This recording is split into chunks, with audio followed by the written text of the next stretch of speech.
PEMCAST. Hello guys, welcome to PEMCAST. Today, you might be confused because there are two hosts here, Peter and Dan, but I am the host today, and Dan is our guest. He has been praying a lot about this particular podcast, and he's here today to share his testimony, among other things. So, if you'd like to say, hey, what's up? Yeah, of course. Hello, everyone. I'm Daniel.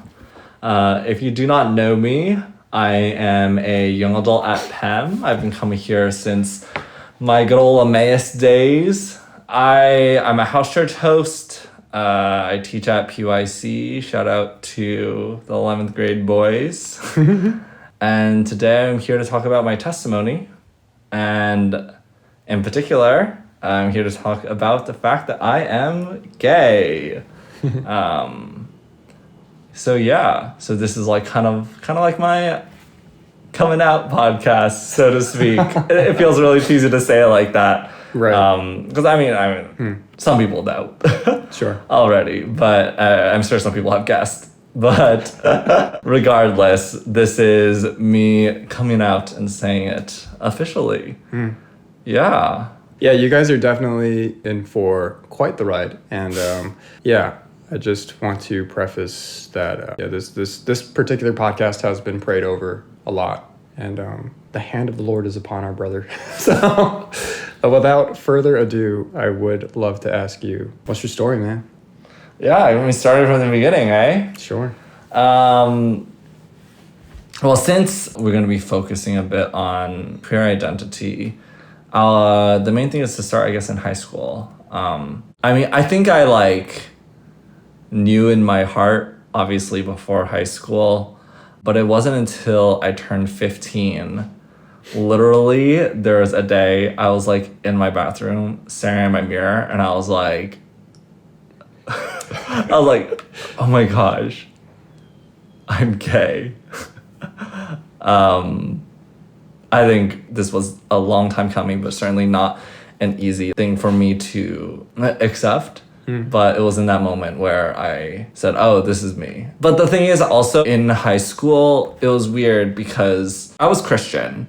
I went to church, but I wouldn't describe myself as being very devout. I think my primary friends and where I spend most of my time and energy were definitely more so in school. And so I think in high school, a large part of me was pretty convinced for some reason that once I left home, once I went to college, that I would be able to have either both a Christian walk and also be able to embrace my homosexual identity, basically believing that it's totally fine in the Bible, or that I would drop my faith and essentially become non-Christian and again fully embrace my queer identity. But once I came to college, I realized that it wasn't enough for me to just speculate on what could be in the Bible or not in the Bible, and rather that I really had to determine for myself what my theology was. Yeah. So, what did you come to, what did you find? That would be the natural question, I guess. So I guess we'll go into what my theology currently is. Obviously, it's gone through fluctuations through time, but I also have to preface this by saying that I'm not speaking for praise. I'm not speaking for Pam. I'm not speaking for Pidon or any of the pastors. This is 100% my theology, and the nuance I'm going to talk about is mine and mine alone. But yes, I've decided that I most likely believe in the traditional Christian sexual ethic.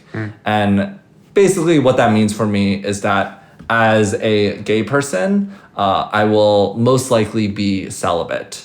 Either celibate or one day I'll discover I'm actually bi and I'll get a wife. But for now, so long as I am only attracted to men, I will most likely be celibate. That's a traditional Christian sexual ethic. But I will say, the way I got to this theology is through my own research, but I'm not going to get too far into it now because that's not the point of this podcast. If you, a listener at home, want to talk about it with me, feel free to reach out. I'd be glad to have that conversation with you. But I will add, though, that this theology I do not take with 100% confidence. And that genuinely, I believe that there is a lot of ambiguity. And at the end of the day, like, we are not God, right? We are not holy. We do not 100% know what is holy to God and what is sinful or sinless to God.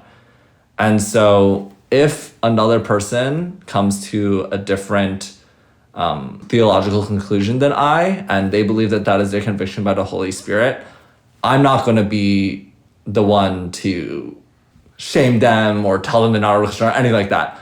I understand that there's so much nuance in this argument and this debate that I can totally see why someone would not follow the same theology as me. But for me, that is my theology. And so because of my theology, I realized that if I was going to be a Christian and kind of give up marriage, then I had to be Christian. You know, I had to be 100% in or 100% out. And so, as you can guess, throughout my college, that was a constant up and down, but I think now I can pretty confidently say I'm 100% in. Yeah.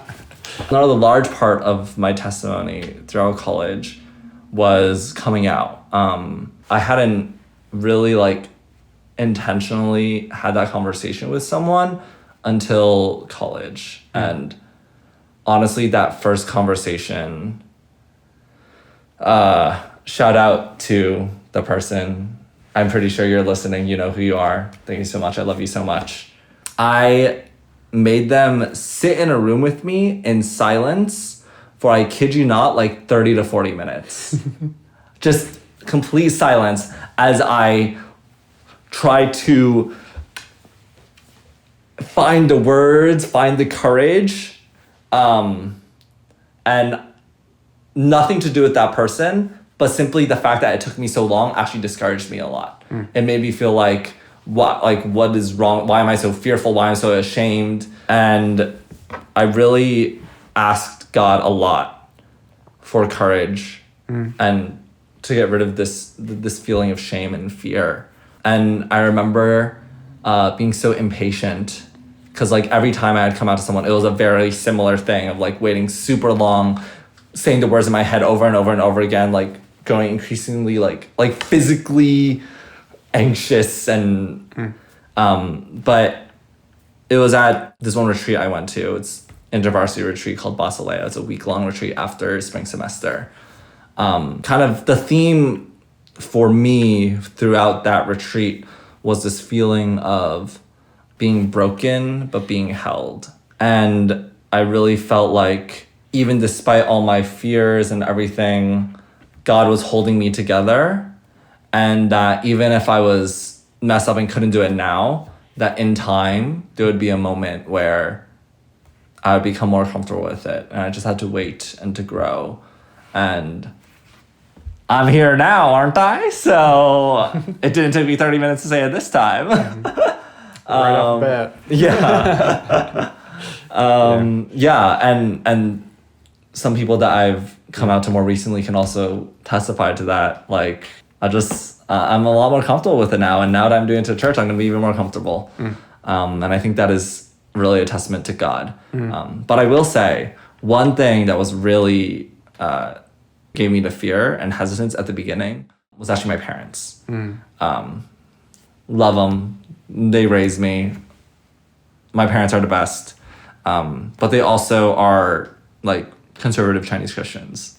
I will say they actually are more on the open-ended side on the spectrum of conservative Chinese Christians. So still not the open-minded. Right. And so I was actually really fearful for a long period of time that if I ever came out to people, that somehow, some way, it would come around to them. And which is why I never really went for it more publicly or to a larger group of people.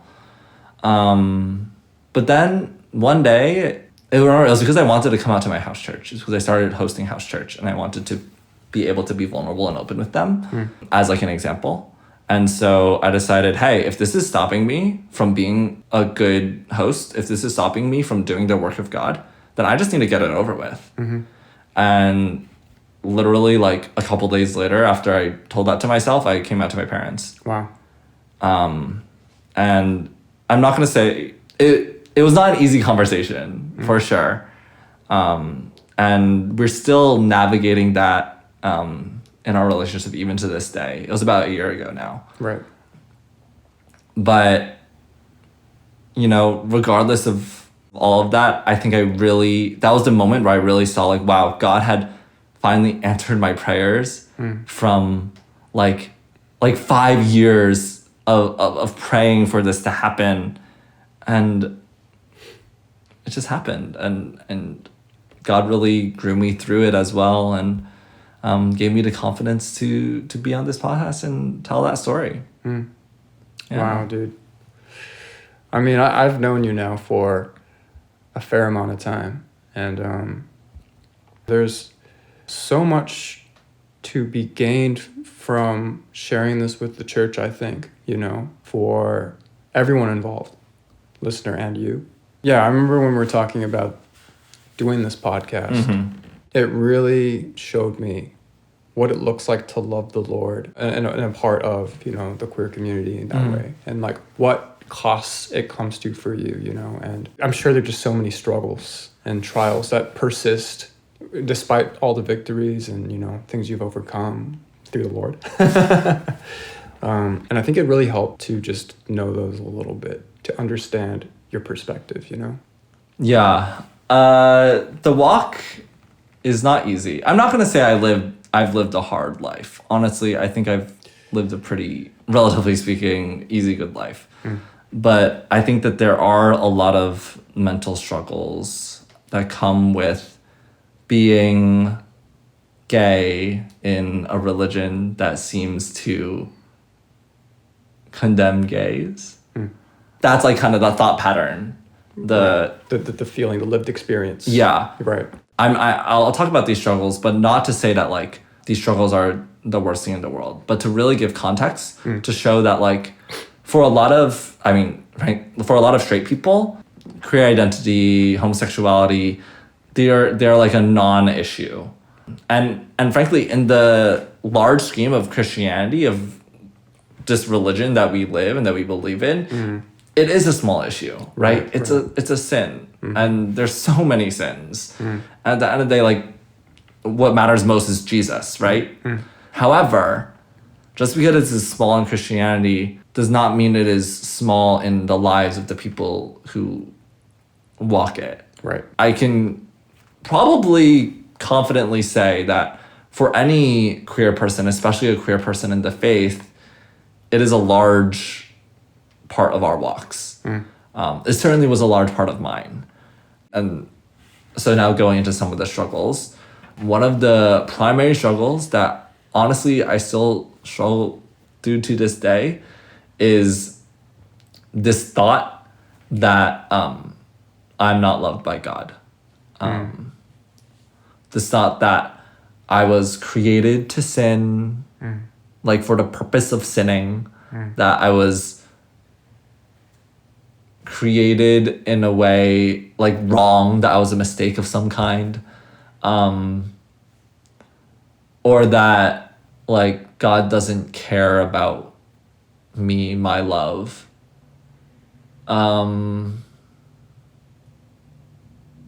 Yeah. Wow. But I think, so one of my favorite verses, it's also my phone wallpaper, is Psalm 139:14. I hope I don't butcher the memorization, but it basically goes, "For I am fearfully and wonderfully made. Wonderful are your works. My soul knows this very well." Something along those lines. But basically, I believe that I am God's creation, that God created me and shaped me and raised me in a way that he believes will, at the end of the day, be pleasing to him, and I want to be pleasing to him. And that can be true along with the fact that I am gay. Wow. Those things are not separate because I know both of them to be true. And if that is the case, then how could I be a mistake? Right? If those two things are true, how could I say that God made me incorrectly or that God does not love me? And that is a difficult struggle to work through constantly. But yeah. And also, I mean, I can't believe I forgot about this. There's the obvious one. Knowing you're going to be celibate when you're not like asexual kind of sucks. So I should have said that one first. But like... Right. Yeah. Like, if you talk with me, you will hear a lot about why singleness is good and a lot of reasons and blessings that come from it. But like, bro, I wanted to be a husband. I wanted to be a dad, you know? And so coming around to this idea that I will be single, or celibate for life was not easy, and it's still something that sometimes I think about and I'm saddened by. That's like the most clear-cut sacrifice. And it's crazy, man. When you said 100 in, 100 out, right? Like, that is such a dedication to the Lord. And there was something I think you said when we were just like walking and talking, but like it really stuck with me how you're just saying oh yes, the push come to shove thing, you know what I mean? Yeah. Yeah, I mean, I would love to hear it from your words again, but that was what I left with. Yeah, I think part of the struggle really is this. It's hard to accept a God that you sometimes feel is not loving, or that you sometimes feel created you wrong, right? But at the end of the day, and this kind of goes back to the theology, but if I, as Daniel Wang, have decided that whether or not I am Christian will hinge on the fact of whether I believe that God condones or condemns homosexual relationships, then I, in that moment, am placing earthly romance and marriage above God. And that is not what God wants of us. Wow.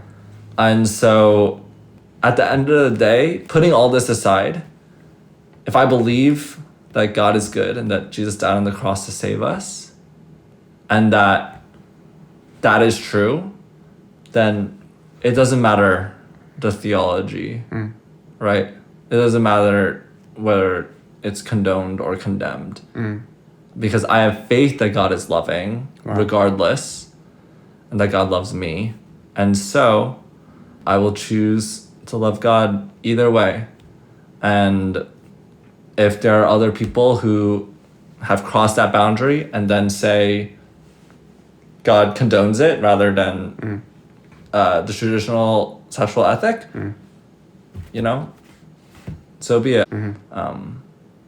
But as long as you accomplish that first step first, that either way, God is good and he is worth believing in, and he is worth... That God has no other gods. Yes. Essentially. Yeah. Right.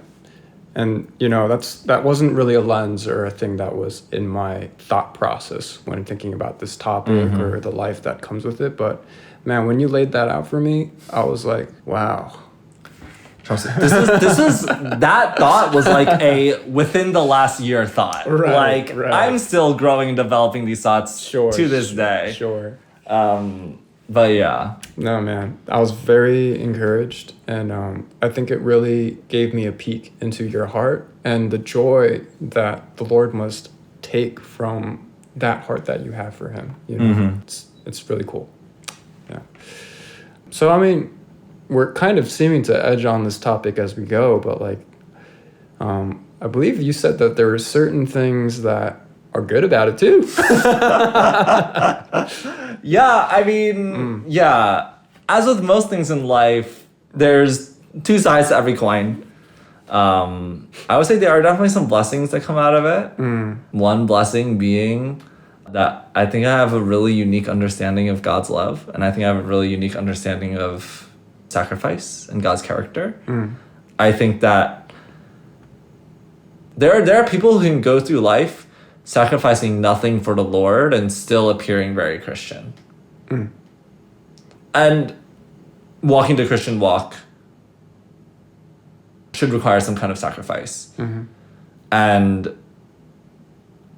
for me, having a very big and obvious one right in the middle makes all of the other sacrifices look like pieces of cake.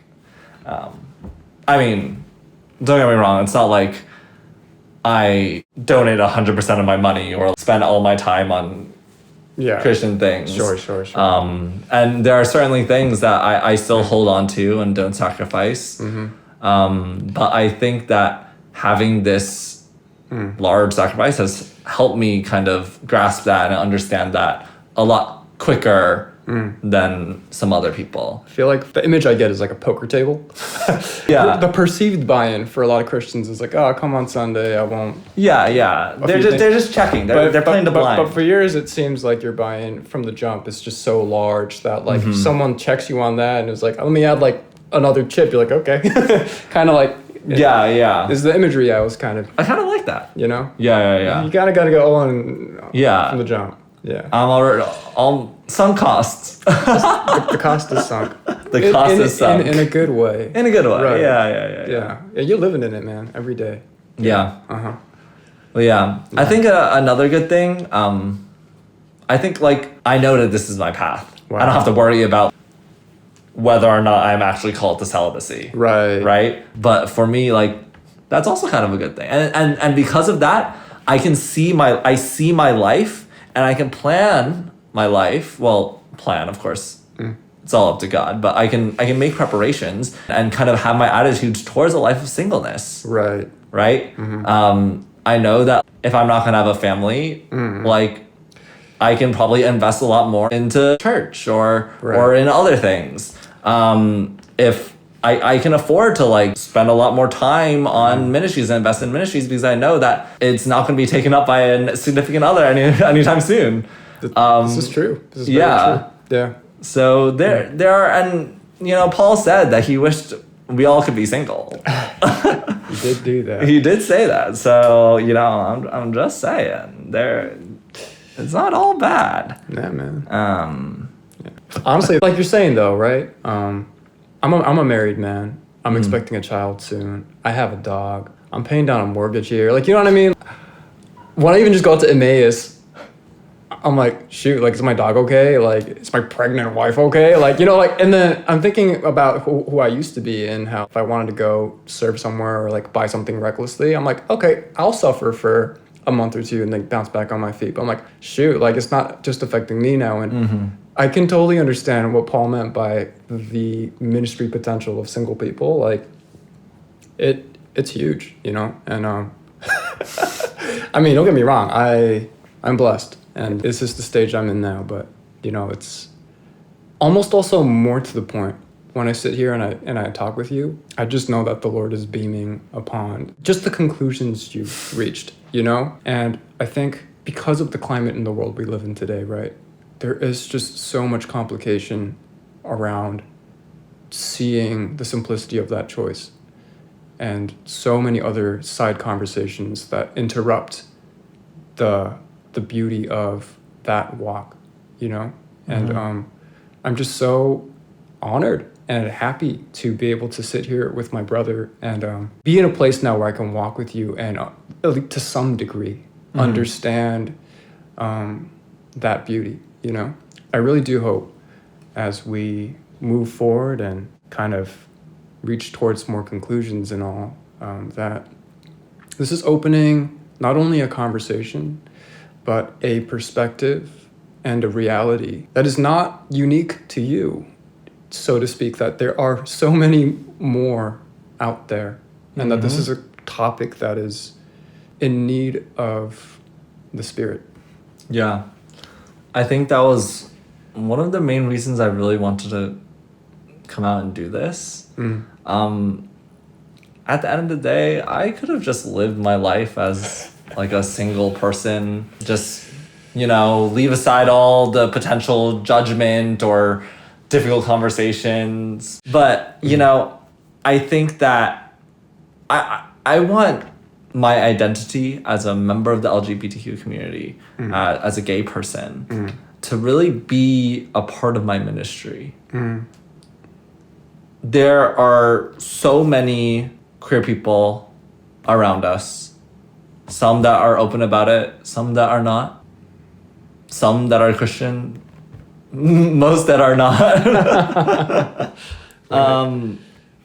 And I think that if we as a church just ignore that population and ignore this thing because it simply like doesn't affect us, then we are losing a whole mission field. We are losing a whole path of empathy and connection and caring.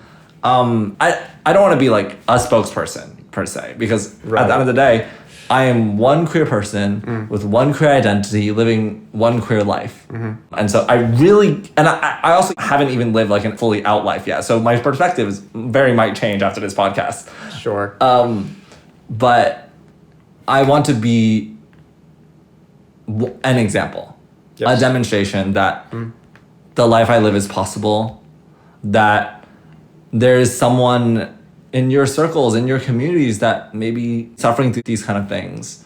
I want to be a reminder of that. And I also want to be someone who's open to conversation. So if you want to ever talk about these kind of things and you're afraid of being offensive or afraid of toe stepping, come to me, like warn me that that's what you're doing.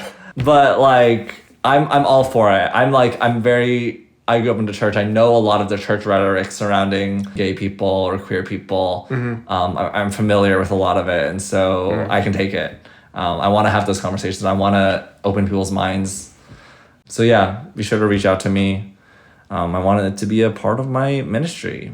But another thing I will say, sorry, before we... Dude, go ahead, man.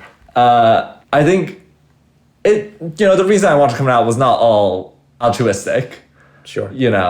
I think a part of me also, I'm a big advocate for intentionality in our church at PEM and vulnerability within communities and circles.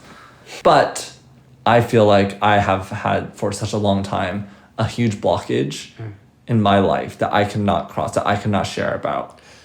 And also like, because of my fear, I'd also shifted a lot of not my personality per se, but like a lot of my manner. I know I'm not the best at hiding, but there are like certain mannerisms and certain jokes that I will not make or shy away from because of my fear. Right. And I want to be authentically myself.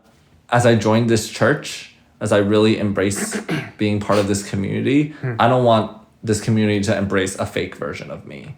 I want it to be authentic. And so that's kind of the more selfish, but also very true reason that I want to come out. Man, there are so many people that are not themselves, and it would take so much bravery to decide to just be vulnerable in a single closed, safe, whatever community. But for you to feel this call to be that at this level, in this way, at this place, that takes bravery. And I really do hope that as you are feeling more free to be held not only by the Lord, but also by your community for all that you are, that we can all grow and step together. And I'm sure as I know you're sure. It won't always be a smooth, pretty ride. But we're so fortunate to have you to help, like you said, kind of be an example and make yourself available.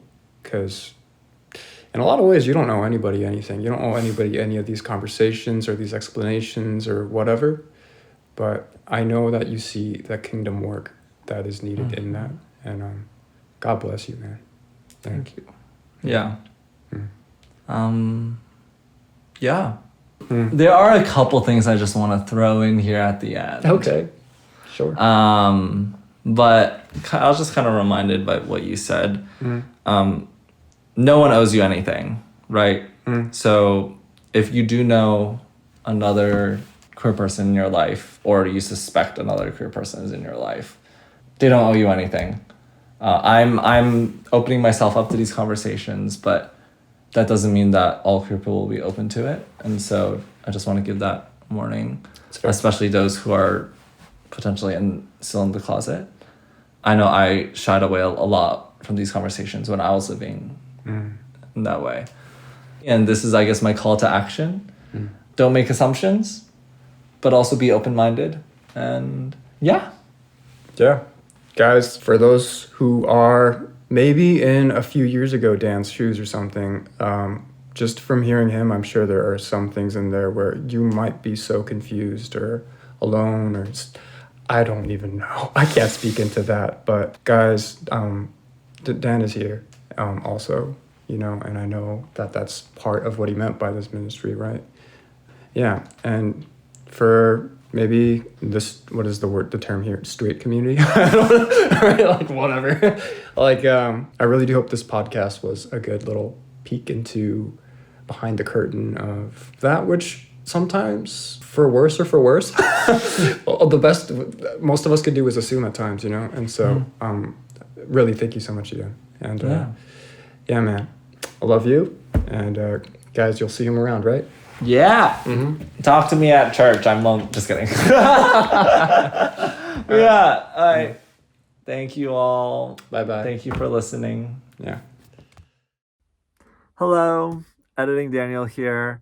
I just wanted to pop in here to share a few of my thoughts and reflections that I've had throughout this whole podcast creating process. Honestly, I think that for me, this process has kind of been punctuated by a lot of fear and doubt. As you can quite imagine, it's been a long time coming. And I think I always imagined that it had to be perfect. But if there's anything that God has taught me through my life and even through this journey, it's that I don't have to be perfect. I can't be perfect. Instead, I have to surrender it to Him. And let me tell you, every time that I have surrendered it all to Him, things have gone better. And the outcome has always been more for His kingdom than anything I could have done. And so it's the same for this podcast. You see, I don't choose to walk this path and to sacrifice marriage and walk this path of celibacy because I'm extremely pious or because I'm just, that holy and love God that much. But honestly, it's because through my life, God has shown me that He is worth it. And I can't always say that I always believe that. And, sometimes now I still don't, but God is worth it. And if you forget everything else, although I hope you at least won't forget that I'm gay, I hope you remember that. God is worth it. We have reached the end of the podcast. Thank you all so much for listening, and special shout out to Peter and Claire for helping me make this happen. Also, thank you to everyone who has been praying over me and just walking with me through this journey. Honestly, I feel like I've only barely scratched the surface of what could be said about this topic or even my own story. So if you want to learn more, or if you felt like you've been walking on your own journey alone and you want someone to connect with, please reach out. You can find me at church or on social media or whatever works for you. And now for a special message from, well, us. Hi, I'm Daniel. And I'm Peter. And we're part of the PEMCAST production team. Yes. So let me read you guys our vision real fast.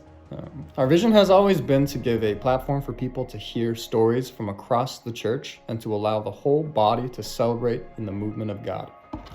You may have noticed that our uploads have been a little inconsistent lately, but recently we came together as a team to address this. Yeah, and basically we found that there was a pretty big bottleneck in our production, and so we took this opportunity to streamline and readdress our vision and how we can align with it more. In doing so, we have become a more open platform. Basically, this means that we are inviting you. If the Lord has been calling you to share any particular story, please reach out to us. So, starting this video and anyone that we do from here on out, you'll see a little link in the description box to a Google form. And if you fill that out, then we'll reach out to you and we can get you hooked up. Yep. And if you have any questions, you can reach out to either one of us. Thanks. Bye.